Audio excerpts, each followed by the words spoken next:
Yeah, loads of the suspension elastic has come. Has it happened to yours as well? Yes, it's me talking to That's you, better. baby. Aha! Have you remembered to undo your trousers? My trousers were never done up in the first place. Done up like a kipper. I like kippers. Ooh, ooh, very, not quite the usual. Well, the kipper. Yes, I thought I put it on the skillet, but in actual fact, I'd left it out on the pebble, hoping that the sun would do the work for me. Well, if I told you about this latest innovation I've had An innovation? regarding kippers. No, you never said. Well, people pay a lot of money for top drawer cigars. Right. Yeah, well, Yeah. are you following my line of thought here? Well, Why not, I can't see a line of such, but I'm listening to what you're saying. forget about, like, dried leaves. Let's roll up some kippers. Sounds like you're going round in circles with that And one, then mate. people can have a good puff on a kipper. Right. And you get that lovely smoky sniff. Smooth and round. Better for your health. Fish is good for your brain, isn't it, eh? Yeah, that's what they say. We can market these cigars as health food. Oh, right. So, we're getting all those health food people, all the doctors, we're getting them all on board. Right. And we won't have to put any danger signals or signs on the packaging. But what about all the tar in fish? Well, we could. Yeah, no, you completely ruined that idea. Oh, no. It's all right. I've got a way around it. No, I don't like how you've you flagged up a negative of it. You've Well- just like pissed on my chips, man. No. Look, now you know octopuses run a tight ship, don't you? Right? You know, like they've got them fish down there. You see your tuna, big fish, lot of strength in it. Perfect for like laying undersea roads. Right? What's this got to do with cigars? And, turbot, good, make a nice tar roof. You know what I'm saying? Right, okay. Right? Mackerel, no, a bit of small fish, don't get no tar on it. So what we think around is that we get a particular type of fish that ain't contracted out to do any tar work. Right. Right, alright. So let's have a think about it now. What fish are in the construction industry?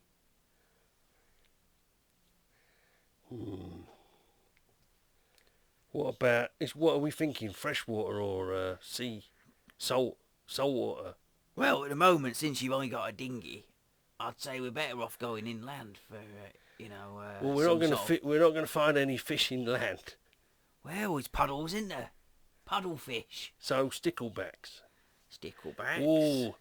Oh, no, they use. What about tadpoles? No, yeah, because they use sticklebacks as bricks, don't they? Oh, that's right. Yeah.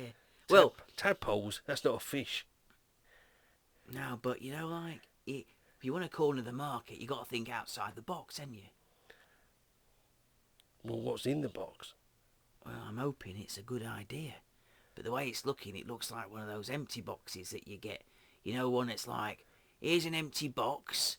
You give me a lot of money for it, and you put the thing that you think's worth something in that empty box, increasing its worth. That kind of an empty box. Oh, yeah. Yeah, I've got one of them. I've heard it's called your wife. It was, yeah. Not anymore. I'll tell you what, let's put the radio on, and let's have a smoke. Some of your fish Yeah. cigars. Yeah, my kipper cabanas. Yeah, and we'll have a think about it. Here we go.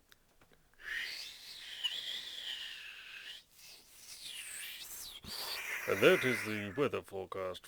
Over now to the studio where we have Douglas Daniels in his leotard. Hello, it's me again, Douglas Daniels.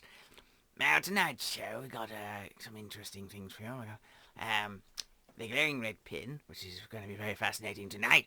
And we've got another traditional, very traditional American sad cafe. And also, we've got the fashion show, which is going to be delightful. Our Filipino, will you not do that while we're on air? So, over now to the glowing red pin. Welcome to the glowing red pin. Tonight, on the pin, Yes. we've got a scientist, Ooh. a madman, Yes. and he's going to tell us today about his scientific endeavors, which is headlined as pork posting. Has he discovered this or invented it? I think he's discovered it. Now, going over to him, over in his native country, Wales, I will talk to this professor, Professor Panpipe. Professor Panpipe, tell us about this pork posting that you've...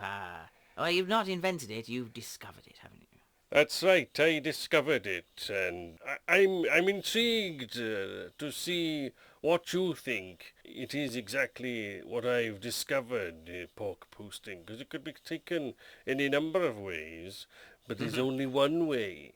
That's what the sheep said. So, my pork posting, do you think it's A, mail-in order service for pork? Well, maybe not. What's the next one? Do you think it's fence posts made of pork? That's less plausible, but go on, continue. Or do you think it's pork post pork? Post? What, as in like, No postmodernist? No, as in no longer pork. Oh, you mean like, yes, like a... It once was pork, but now it's post pork. Ah, right. So It's not what in, we're not happens- talking about it pork represented in an artistic sense. No, we're no, talking no. about capitalism. We're talking about Well, the we're food talking- chain. yeah, we're talking about getting pork to people quickly. We're talking more. But, we're yeah, talking more post pork, as in once it's been consumed. Oh, right. So we're actually talking now about environmental issues. Or we could be talking about poo poos. Yes. So what is the trouble with post pork? Well, I don't think there is a problem. That's why I think it's so amazing. Yes, well, that's been very interesting. I don't know whether the viewers have learnt anything per se, but, let's go back now to Jennifer on the other side of the studio and see what she has to say about her investigation into Professor Panpipe's pork posting. Jennifer. Well, I suppose if you look at it from a certain point of view, it's kind of an oval shape. And there we have it, viewers at home. It's oval. Pork posting is oval. Now, what does that say? I mean, off the top of my mind, the top of it, I see my own hair. But beyond that, I'd say it's looking to me as if the universe itself is expressing itself, yet again, in the shape of a hen's egg. Or have you looked at it from an aerial perspective? Is it being illustrated as male pattern baldness? Now, Very interesting. we've got an expert here who can read male pattern baldness and tell the future. He's Cynthia Synthnickers, and she's going to have a look at my male pattern baldness and tell me what lays ahead. Well, I wouldn't call myself an expert or anything, but I will have a go on anything. Now let me see. Oh gosh. Now you've got a bit of an egghead, haven't you? It's been noted. Yes, I like it. Now I'm a bit of a saposexual, and I like my men with eggy heads. Excuse me, Cynthia, you're an egg-sexual. Egg-sexual? Is that what I said? Do you mean an eccentric? I just don't know what I'm saying anymore these days. It all comes through channeling, you know. I'm almost there. And now I'm here. Your head looks like, feels like... Oh my god, I'm falling in love with your head. But what does it tell you about my future? It tells you that you're going to be spending time with a charismatic American lady.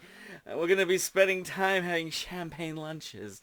And we're going to be spending time together in the pool. And I'm going to be soaping up your head. And every so often you're going to say, stop it. So you're going to be soaping up my head. You know, you've got incredibly large, huge, humongous, veiny temples. I see these crow's feet on the side of your face, and they're going right round into your earlobe, and round the back of your ears, coming up right over the top of your head. I'm confused, I gotta say. But not So about am my, I. not about my choice of animals. And you are an animal, and you're just my choice. Let's get out of here. Well, thank you for joining us for another edition of Sucking the Glowing Red Pin.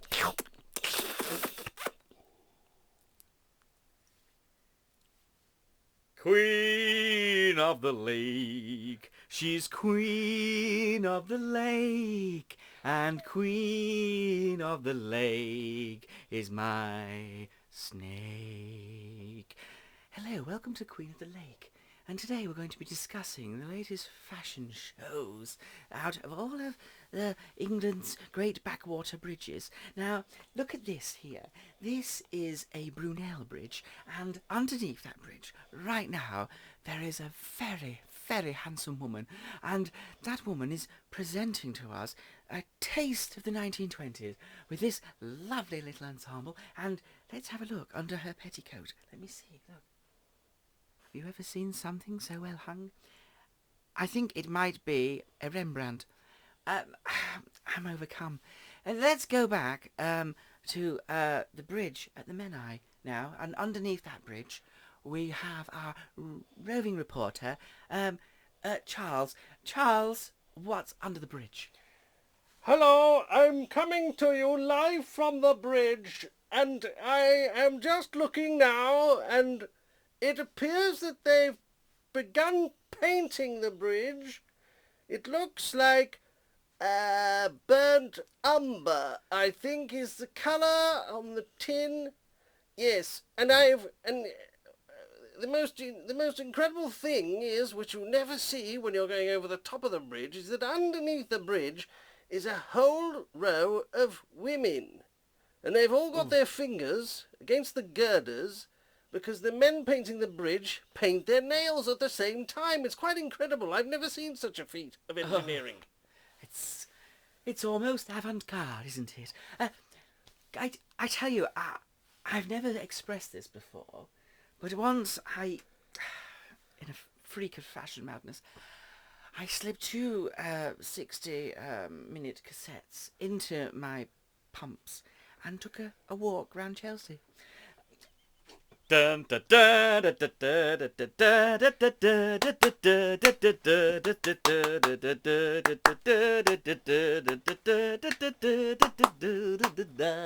dun. Hello, and welcome to another exciting, expressive, lost, magical Sad Cafe. And tonight on Sad Cafe, we're going to be mainly exploring the American culture that is American. So tonight we've got vinyl from all over the Grand Canyon. Literally, I was picking it up myself. I don't know what happened. Maybe it's some kind of aircraft accident. What do you think, Jeffro?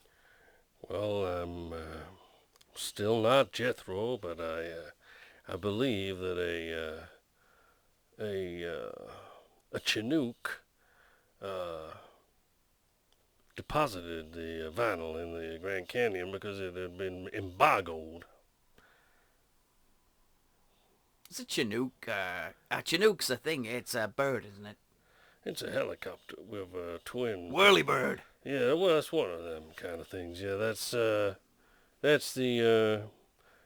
what I believe happened to this vinyl, and out of an estimated 200,000 discs, only 3 survived. That makes them pretty rare, viewers. Now, maybe we should spin one of those discs.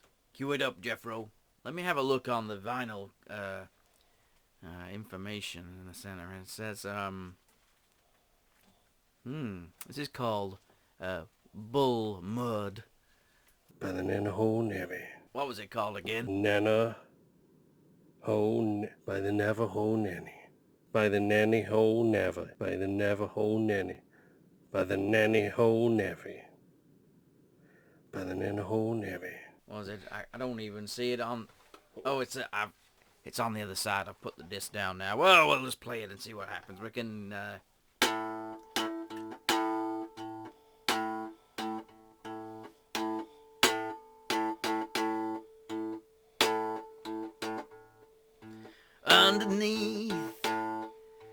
Underneath my feet is the world. Down beneath my feet, there's the smell of earth. Taking a walk with you down my dusty road. Beyond, look in the sky up so bright, I'm burned,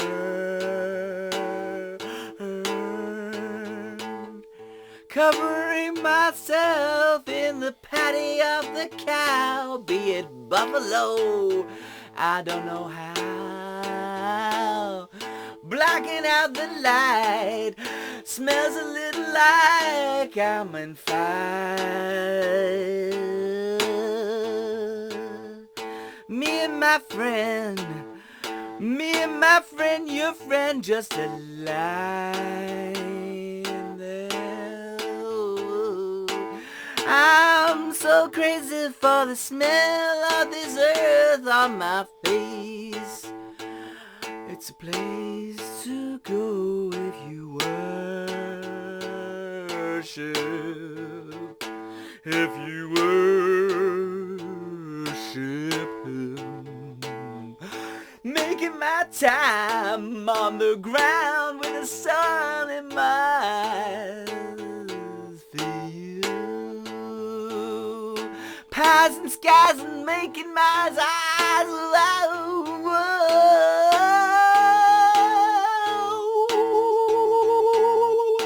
I'm an Indian man and I've got a plan. I'm gonna break you with my song.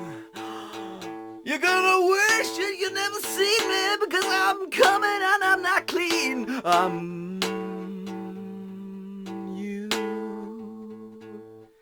You and me.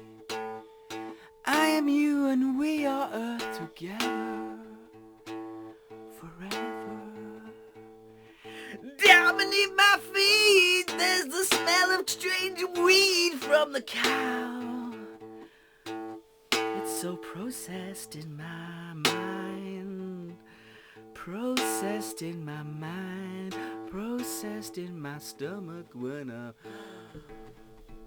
gone too far.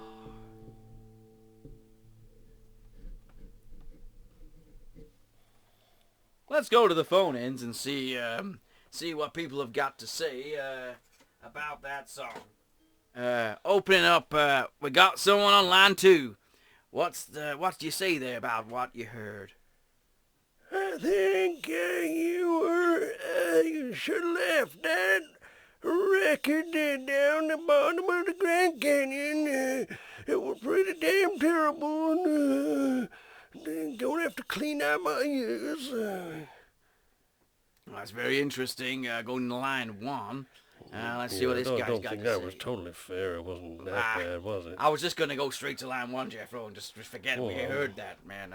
Okay. Line 1, it's Billy. Billy, where you from? Man, that was... Where am I from? I don't know. But I felt it, man. I went right out there into the dirt. And I ate some, like, just like in the song. I ate the dirt. I let it grow inside me like a weed. And then I shit it out right there onto my granny's porch. And then before I knew what was going on, there were squirrels, man, and people all gathered around it, and they were singing and dancing, and then the rains came. Man, it blew me away, that song blew me away. Can I ask you a personal question, Billy? Fire away. Who's your dealer? I am the dealer, man. Well, stay on the line. We'll do some chatting after. So you got the other record there? Jeffro, I tell you, I picked up a box the other day. Was there anything in it? No, but underneath the box there was this, and this is a beautiful, beautiful song. It's called "The Witch, the Twitch," and it's by Crucible Captain. Okay, I'm gonna cue it in, and you get yourself ready, and we'll see how this goes. Okay, I'm cuing it up. Has it got a long lead in, or have you not put the needle down yet? Hang on a minute. Oh, I've just got the switch. Flick it over. Here we go.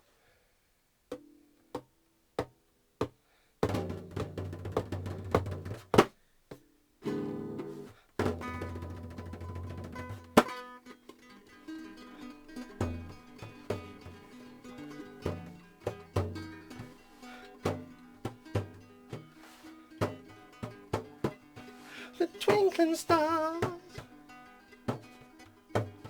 play on my mind as we sit here on the veranda, sipping wine from a sheep's skull that was sacrificed to the God of love. Oh, love me just like you always did. Love me just like you did. Love me some more if I can take it. Love me some more if you can shake it from my body onto the dirt. I love the look of your body. I love the smell of your soul. I love the taste of your essence coming at me through the hole. Shake it or make it or take it, yeah. Ooh, yeah. Make it or take it. Shake it. Laying alone in the wind, I've lost you 2 times. You got up and left me one sad morning while I was drinking my wine. The wine's all gone, and now you're gone, and all I've got is the sheep skull says it all. What did you say the title of that song was again? I can't remember, to be honest. And No, strange thing is, I don't think the singer could remember either. no, but the while the machine was running, if you noticed, that beer bottle fell over, then dropped that ukulele down on top of that cigarette, and the cigarette did a little loop-the-loop, fell over, went in that cup of coffee. Cup of coffee made a splash, went over onto the machine. The machine dropped the hammer onto the diddley, and it went right into the center and scratched off the paper in the middle of the disc. Well, that explains it all. And I don't think we'll be playing that one again. So the loss of the label is probably the way the whole damn disc should go. If you want a copy of Lost Label, you can send me a postcard here at the Sad Cafe studio with me and Jeffro, and we'll send you out that disc. There's only one, so the first card that gets here gets the disc. Okay, well... And the final record, because I think we had 3, didn't we? Yeah, we always have 3, usually. Well, this is from the most. I've got to say, it's the most unique barbershop quartet group I've ever heard, because there's only 2 of them. Right. So I don't know what you'd really call that. Okay. A barber shop twin set or something like that. Twin but set. There's 2 of these fellers, and they act as a quartet, and the music it really reaches in and touches something. The old reaching in and touching. Now let's fire it up. Cue the music, Jeffro. Cue it up, man.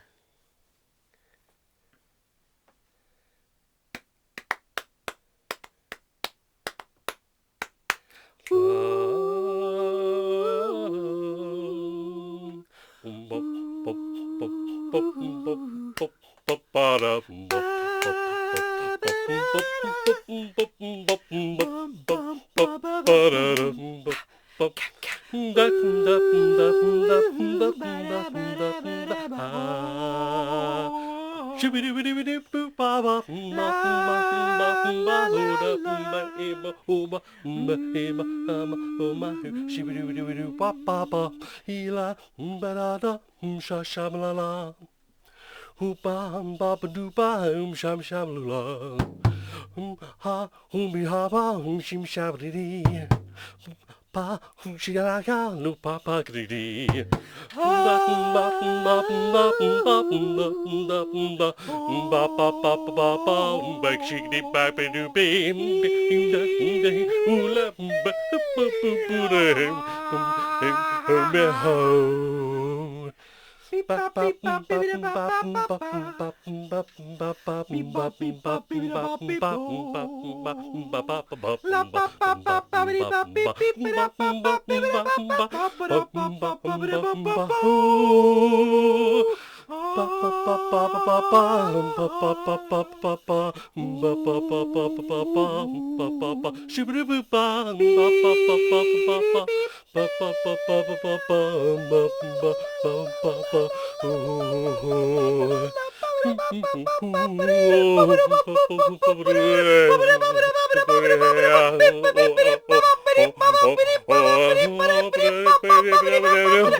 That wasn't as good as I remembered it being.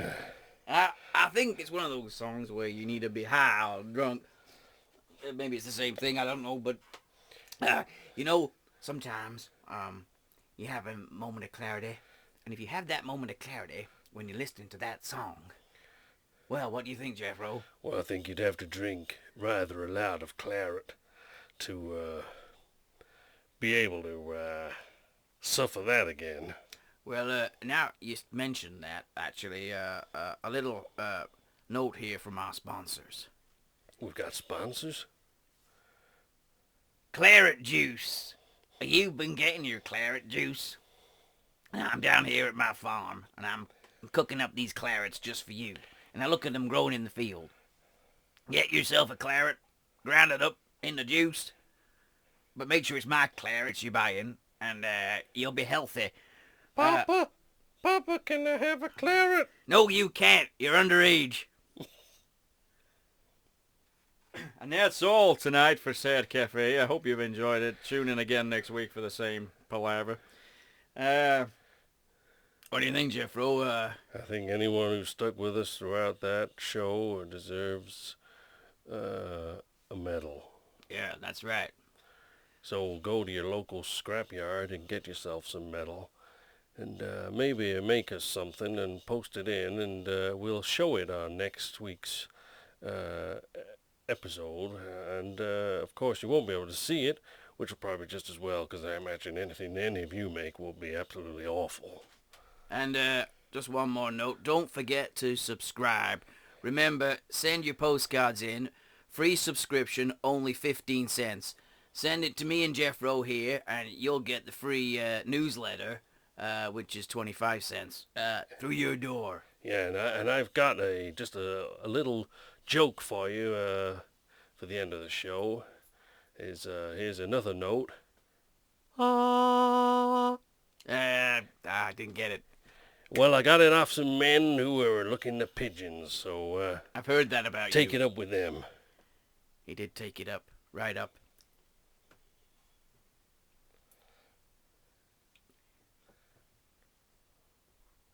There was a man once, and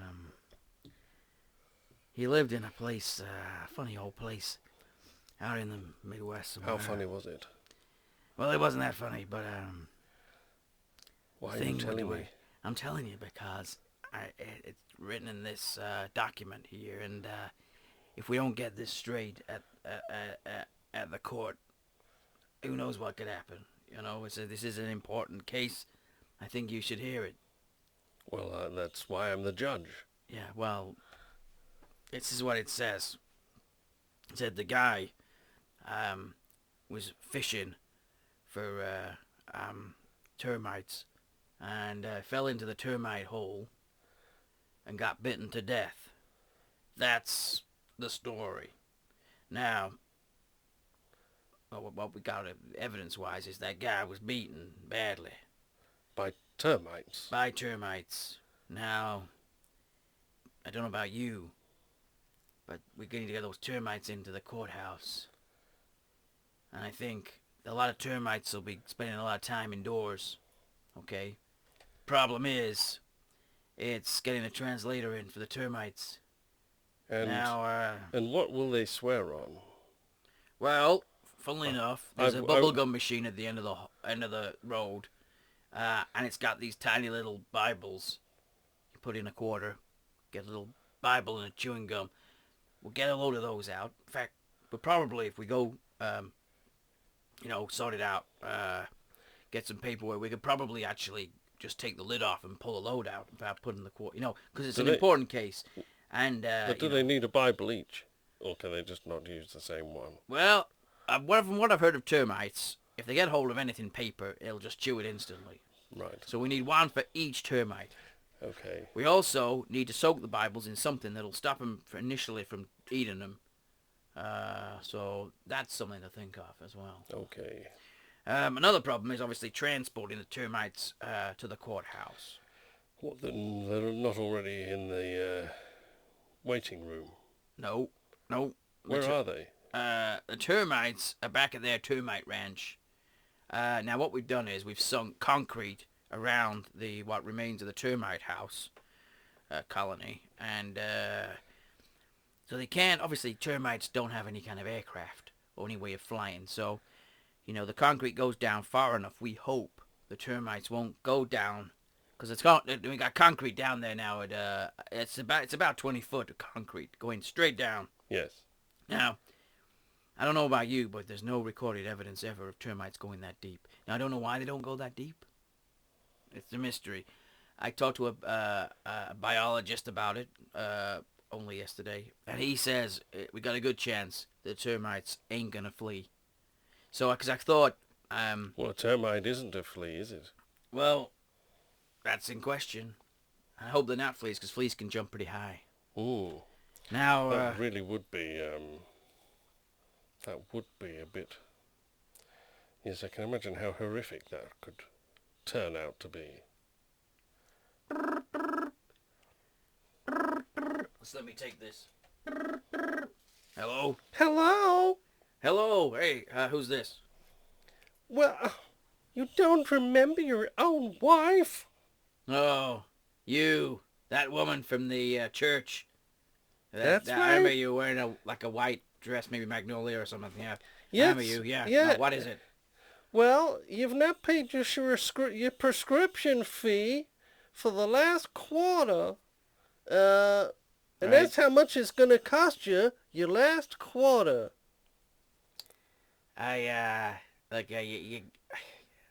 hanging up on you. Look, you've only got one more installment to pay, and you get the last page of your Bible. Look, Don't you want to know how it ends? look, woman. I'm busy here and expecting a very important phone call. Well, take it from me, if you don't pay for this last page of the Bible, you're going to hell, you son of a bitch. Yeah, whatever, you witch. And I'm coming with you. Sorry about that. That was just my wife. That's quite all right. Apparently. You get this one, man. Hello? Is that the courthouse? No, this is the judge. Ah, hello there, Judge. I need to report. This is Detective Macclesfield down at the station. Unfortunately, it seems the termites have gone beneath the 20-foot barrier, and we have two termites that have fled. We are trying to track them down. Where are the rest of them? They're still in there. I think they're just fearful. Where do you think the other two may have gone? Well, apparently They're not coming here, are they? No. Apparently they've got cousins over at another termite mound, not so far away. Some say it might be as close as 20 feet, but it could be 40 feet. So I don't know between... Anyway, we got some men down on the ground with some magnifying glasses and some tweezers out looking for them. We'll just have to see what happens. I think there's a high possibility that we may have to get bounty hunters. Have you not put a cordon around them? Well, yeah, but it's not so much that the termites could disappear under the ground at any moment. We don't have that kind of equipment, you know. I mean, we've got some dogs that they dig down pretty fast, you know. Throw them a bone or two. But you'd have to dig a hole first to throw the bone into. That's the dilemma, yes. Right. Well, keep me up to date with any more developments, because this is rather an important case that I'm presiding over, and I don't want anything to go wrong, especially not the attack of the 2 millimeter tall termites!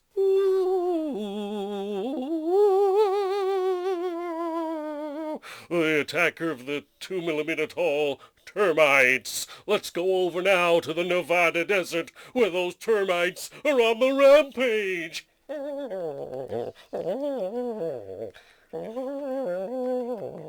What's that you're saying, Doc? Are these termites that continue to breed the speed they're breeding at? Then what? They could take over an entire field? You know what happens when one field's been taken? Another gets taken. And then another. And before you know it, an acre's gone. Hey, boss, look! The termites! They got out of the tank! What the hell are we gonna do? Hey, take it easy. But they could be anywhere. They're only 2 millimeters tall. I've got it all made up. Don't worry. It's all tied nice and secure. How can you tie up a 2 millimeter tall termite? I've been using a new kind of technology. It's very small, kind of like the size of a nanometer. But they could already be climbing up our trouser legs. And these little, I don't know what you call them, probably best term would be machines. These little nano-sized machines.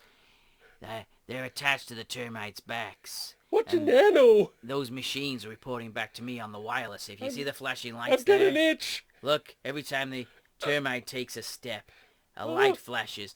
And also, see the other lights? That's the direction of the termites. One light for north, one light for south. And if two lights light up, like, south and east, then it's a southeast type termite movement. So don't worry. No, I can feel them. What? They crawled into my ear holes. They're burrowing from my drums. My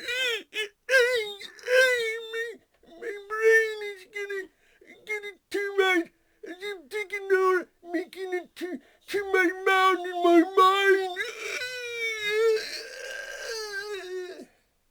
Professor, he's dead. Normally I'd get kind of upset about this, but I think in actual fact this is what we've been looking for, Daphne. Yes, now he's out of the way. We can elope and be so happy together. That wasn't what I was thinking. But, But you mean I opened that termite tank for nothing? what? Yes. You did what? It was her all along, Daphne, the science assistant. Her love for a man had made her do terrible things in her life and make terrible choices, and now here she was, on the brink of a disastrous love affair gone wrong. Oh, but Professor, I've loved you so long and so short. All 2 millimeters short, in fact.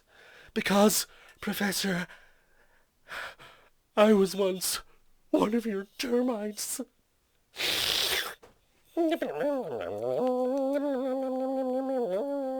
Bum, bum, ba.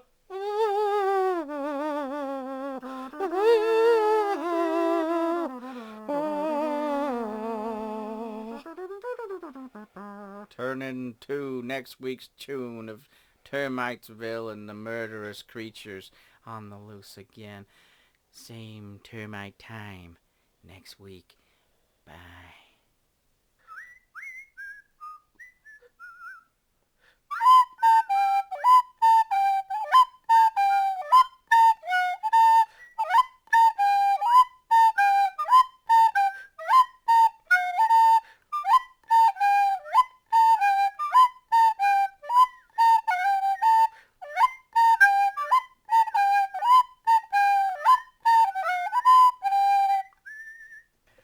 Hello and welcome to another show with me, Damien Holmes, on the morning hour, and of course, my lovely assistant, Imogen McCandle. I'm not exactly your assistant. Yeah, whatever, we're, woman. We're equals. If you would like to compare yourself to being as equal to me. I've got nothing to say, Imogen. You look at you. You're just an over the hill, up against the wall woman. And, yes, you've got a very nice figure. Yes, you've still got your face. But you got no charisma, really, have you? Now, that's forgivable when you're, 14. But when you're your age, Imogen, 44, it's you're knocking on the door, aren't you? I'm 43, Damien. All right, whatever. That's just that's nothing, is it, for a year or so? Now, Well, it is. let me get out me script here, me scripted stuffs. Now let me have a look. All right, okay. Now, you see, now you threw me right off topic, then, Imogen. Well, that's your problem for looking at me. Well, it is. Now, I'll have to get a different bar of chocolate. Now, the problem here is that science has not caught up with not caught up yet with your Facts. yes, with the investigator who is open-minded, the investigator that sees things clearly without going down the academic road. Because at the end of the day, there's a thing called gut feeling. Oh, I know about that. Well, yes. That time you made me that dinner. Oh, I wasn't thinking about that time. Anyway, the I've lost my train of thoughts thinking about that. Now, what an image to have that image in my head and then have to do this show image, and that's Well, not you on. put it there. I did. It won't be going there again. No, thank Now. God. What was I saying? Oh yes. So now, yes, channeling information through the ether. When you look at an ancient object is essential. Now, let's look at let's look at that big lion they've got out in the desert. Now that when you look at it, what do you think, Imogen? What's your first gut feeling reaction to it? Well, I guess my first reaction to it is that the body shows a lot more weathering than the head. Now, how could that be if the head has been out of the sand longer than the body? Oh, now, Imogen, now we're talking. No, Imogen, sometimes I think you're like a thorn in my foot, but other times I think you're like, my foot crushing a thorn. You know what I mean? No. So, yes, she's quite right. Now, a scientist comes along, and he has to use evidence to support his theory, whereas the gut feeling, it needs no academic support. You know it because in actual Your fact... gut needs support, though, Damien. I don't know what you're talking about. Look at this. See this here? That's a suspender. Right? Look at it. Look how it's attached there. Yeah, you need a suspension bridge to keep it up. That's not funny, Imogen. I'm not taking the Michael out of your appendages, am I? Eh? No. I could do, but I'm not. Back to the dog. Now, if you look like Imogen says, it's very peculiar that the head, looks so pristine and the body doesn't. Now, is it possible that it had a different head at some point, and when it were covered with sand, and only the head were poking out, and the people might not have known there were anything beneath, the head was reworked and on top, and it stayed sandy, and then obviously sand is removed, leaving the weathered body. But there once was a weathered head. What do you think about that? Well, I think it's very interesting, and in fact, that's why we did the interviews with people on the street to ask them what they thought the head might have been originally. All right, and what did you find out, Imogen? Well, let's have a listen to see what they said. So, so what do you think the head of the big stone cat dog used to be? Well, man, I think the head were a giant boob.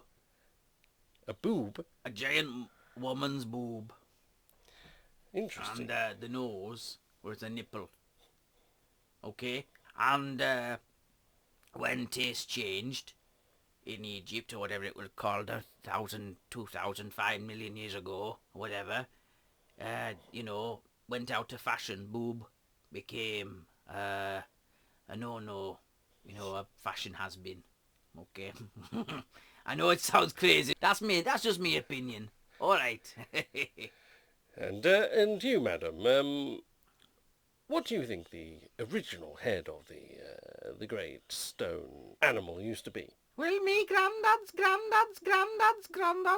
Moti told me that Moti Boo said that so incredibly distasteful. That's a word, isn't it? Distasteful. Yes. Yes, and so it had a cloth. What, a carving of a cloth? No, a cloth over the head. But what was the head underneath? For thousands of years, no one knew what was underneath. It was just a cloth. Right. And you, sir, what do you think the original head of the animal in the desert was? Well, when we came out here some time ago, and I was fascinated, wanted to see the bloody thing close up and personal, and I got a good bottle, took it with me, went and sat on its head, and from where I was sat, it looked like it was my own penis. No, it wasn't that. No, no, it looked like my gammy mother's leg. That's what it looked like. Yes. So you And think... they never quite fixed the knee, so the bone was poking out a bit, and that's what I thought. Of course, it's a dog with a bone. I think that's the last time we should do one of these vox pop, Damien. Aye, I think you might be right. Now, what was that man talking about? Penis. Damien, remember, this is the morning, and naughty things aren't allowed to be spoken of in the morning. All right. Despite Is that naughty then? Despite us recording this at midnight. Is that a naughty word, Imogen? Imogen's not a naughty word. It is in my mind. I've got images, Imogen. Images I can't remove. I've asked the brain surgeon, actually. I went down to me local. Well, they can't remove what isn't there, Damien. But that's not funny, I'm... Oh... Imogen. Don't tell me you're two Damiens. I think I'm two Damiens. Oh... Do the garden spot. I need to lie down. Oh, right. Well, we are... oh, there you are.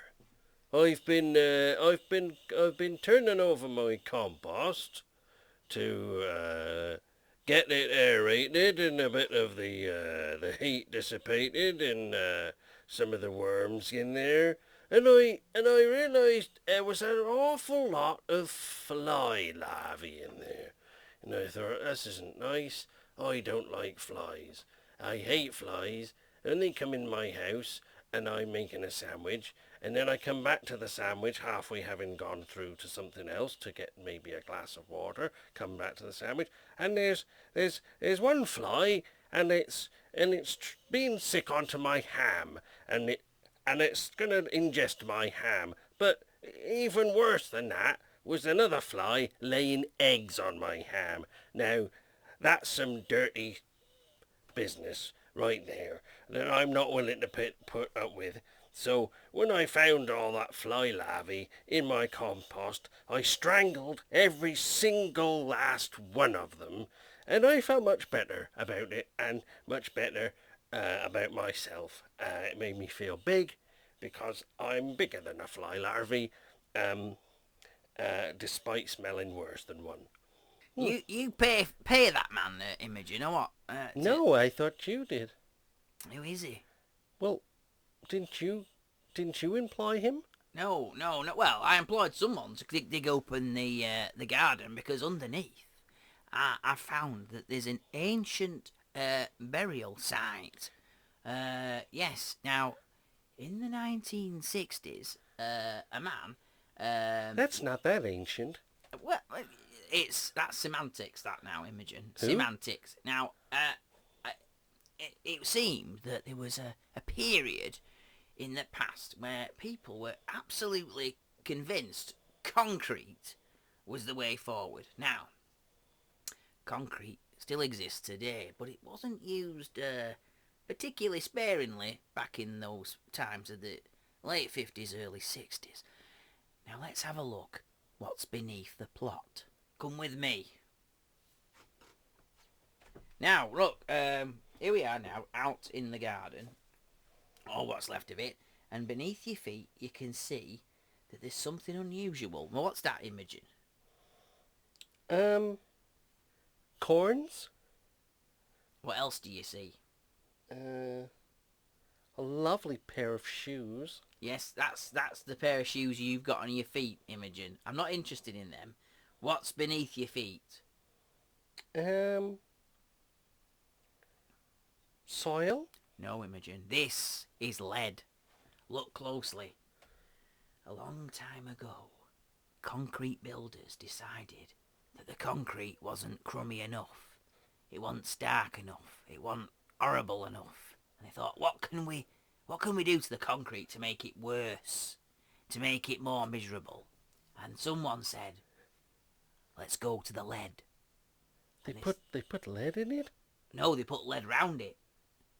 That's concrete wrapped with lead, Imogen. Lead-lined concrete? Have you ever seen that before? Well, I saw it just now. And then I've looked again, so I'd seen it before. So this here is almost unprecedented. I mean, we've never seen this before, have we? Have you ever seen concrete and lead together? Were they a band in the 70s? No, Imogen, no. Now, I know you like to make a little joke about these things, but this is an important discovery. This could change history as we know it. What are we going to do? What can we do about it? And do you know something else that's weird about it? No? Put your hand down there and tell me what you feel. Don't be so disgusting, Damien. No, Imogen, we're on airy. I'm not talking about that. That's to come later. Now, look. I hope Feel not. that. Put your hand down on. Take that stupid glove off and put your hand on concrete leady thing. Tell me what you feel. It feels warm. That's right. Now, would you ever have imagined concrete to be warm? No, because it's wrapped up in a snuggly lead blanket that keeps it warm, you see. And that's why it's cosy. What do you think about that? So what is I don't understand why. Now, I'll show you something else interesting. Look at my hands. Look at this beautiful suntan that I've got.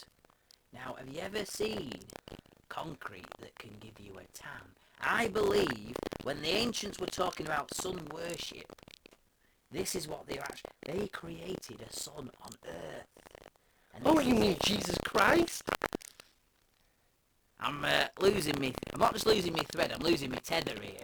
I'm literally I'm floating away out at sea. This Imogen, even though it's here, right in this, it's not got the round here. It's a bit boring, but this here Imogen is the beginning of me making it big. As the archaeologist, it's about time. I'm going back in the studio. You stay out here, Imogen, and see if anything comes to mind, and ask yourself the question of why am I on this show at all? Alright, Imogen, what you up to? Well, Where's that wanker gone? Oh, he's being all precious and he's gone insane. He said that we should. He mentioned something about stripping, and I assume he means the lead off this concrete. I wouldn't do that. Why? Well, this used to be an industrial site once. So? Well, it's quite. You never know what that could be. I mean, what did it used to? It used to belong to a company, National Power. You don't know what's down there, Imogen. I wouldn't go anywhere near it if I were you. Well, maybe Damien could look. Well, it's possible. I tell you what, let's go and. If you want to do something funny, why don't we go back in there? Say we found something. What, under the lead? Yeah, under the lead. And then we put it back because we were worried. We're contaminating the scene. Okay, let's go. Okay. Damien! Oh, Damien! What do you want now, you cheap and nasty scoundrel? Oh, You just come to Damien. depress me again, haven't you? No, it's so exciting. You won't believe it, Damien. Well, what is it? What Well, have you found? What's going on? She left me all alone outside, and Jerry came over. And Oh, aye. Oh, Betty, yeah. Betty did. came Betty over, came all over. and we discovered something. And what's that then? Well, we decided to strip What? the lead off the concrete. Oh, right, the lead. All right. And you just won't believe what we found, Damien. Well, you found something. It was incredible. It was a carving into the concrete Huh? of a human face. And you know whose human face that was? No. Well, sure it's Damien. No, it can't. This is what I've been dreaming about for years. We couldn't believe it. We just had to rush here and tell you. This is the time travel I've been telling you about, Imogen. I told you it was. When did you tell me that? This is synchronicity. This is all supposed to be happening today, just like this. I've seen it in my waters. I'm going down there now. But bring the camera crew. Look, we had to put the lead back because, well, we thought maybe you had to see it yourself. That's right. I want the camera crew to see me, Damien Holmes, reveal it to the world. You're right, Imogen. You know what, Imogen? You're starting to get the hang of this business. Now, here we go. I'm coming down. Hello there, viewers. Now, it's me, Damien Holmes, and I'm about to potentially reveal something to you that no one's ever seen. And that is here, in our home country, something of real ancient value. Now, come down, look at this special lead I found. Jerry, he's going to make a complete fool of himself. Here we go. Now, I'm going to use my fingers because, as you know, Can't use anything else. we don't want to contaminate this, we're like accidentally gouging something in the lead or anything. So I'm going to carefully manipulate it. Here we go. Pulling it back. Oh, hey, it's even what? Did I tell you, viewers? It's actually warm to the touch. No, we did it last week, didn't we? No, yeah. But it's even warmer beneath. Hang on. Oh, blow my neck. It's really warm. Oh, it's quite thick, this lead as well. I tell you what, it's quite heavy. Imogen, can you give me a hand? I'd rather not. It should all be you, Damien. You don't even want to... You gotta stare at them nails. Well, Damien... We're on an archaeological shore and you got nails like, I don't know, like a werewolf. Damien, I want this reveal to be all yours. I can't breathe. Oh, I can't breathe. Damien. My face, it's coming. It's amalgamated with stone.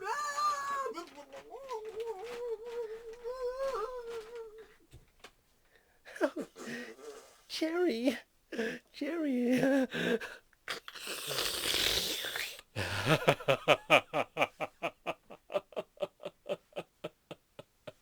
At last, Damien Holmes has become absorbed into the ever-living concrete, through which I gain my power, and the ancient ones bestowed me with eternal beauty as a floating octopus in aspic. Jerry, you did well, my darling. Now,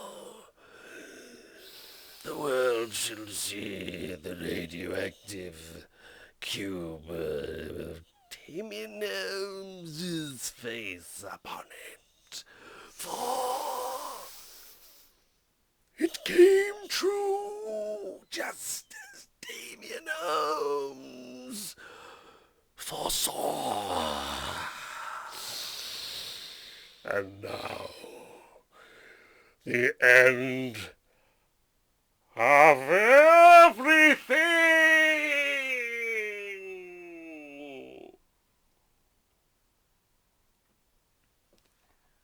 What is life? Is it a chandelier hanging in a room, a rather ornate and fabulous space? Or is it a lone light bulb hung in a disused train station, inanimate, without light? Or perhaps it's all about that light we all take for granted up in the sky. The sun. Are we its light? Are we really children of the sun? Are our consciences consciousnesses. Consciousnesses. Are they the sun itself? Its beams of consciousness permeating us, the children of the sun. I'll leave you with that.